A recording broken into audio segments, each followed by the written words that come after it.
So if you've been a longtime CBC fan and you've heard us talk about our top MCU films, I still to this day believe that The Incredible Hulk is an underrated movie.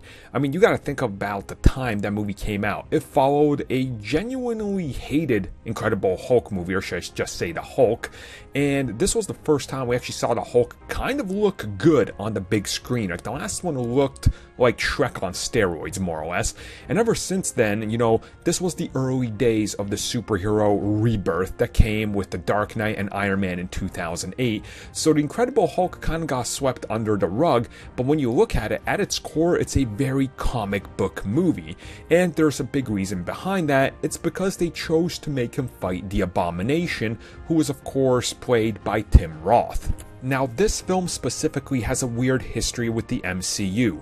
When they started making it, it was never intended to be part of the series. It was only when the rights were about to lapse, but Marvel got money to fund some of their other movies like Captain America, Thor, and they announced that the Avengers was coming, did they go back to Universal and say, you guys can make the movie, it's your money, but we put them into our universe. Robert Downey Jr. owed them a favor. They did that little end line. They connected a few shield dots here and there, and The Incredible Hulk at a very late stage in production became part of this one giant universe they were planning. And you can see with that, considering that Edward Norton, the man that played the Hulk, was actually kicked to the side because Marvel never wanted him in the first place. They wanted Mark Ruffalo from the start, but it was Universal's choice to go with someone. So it's always had this weird aura and kind of feedback from fans where it's almost like a disconnected Marvel Universe movie, even though it's very much in continuity, and we know that.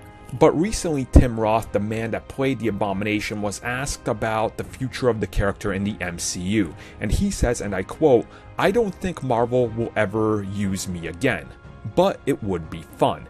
Now, quite obviously, if you've been following the MCU and how their storyline is going and where what is, you'll know that Fury essentially assembled, S.H.I.E.L.D. and everything, and they sent out to assemble a team. Abomination was referenced then in the Agents of S.H.I.E.L.D. series by being in custody of S.H.I.E.L.D. Now, where he went and what happened with him, we don't really know, but we can assume that maybe he's on the raft along with the leader, who looks like they're never going to be using again either.